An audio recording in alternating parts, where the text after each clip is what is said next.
Let me show you how to enable the battery protection mode and also how to limit the charge on your Samsung Galaxy Tab A11 and A11 Plus as well. If you go in the settings, go to your battery and click over here on the battery protection, so on the text of it. So you see, as you can actually, okay, let's turn it on, and also you can customize how it actually will perform. So you see, by default it's set as this, but also, for example, we can also stop it to charge.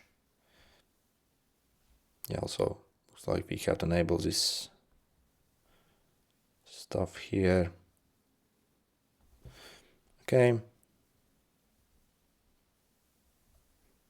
Okay, and also you can enable this feature where we can actually set it to stop charging at a specific percentage as well. So I would say maybe like 90% actually is the best. That gives us the best flexibility and still actually probably gives us probably the almost the maximum like usability of this function, yeah, without limiting us much. Good luck.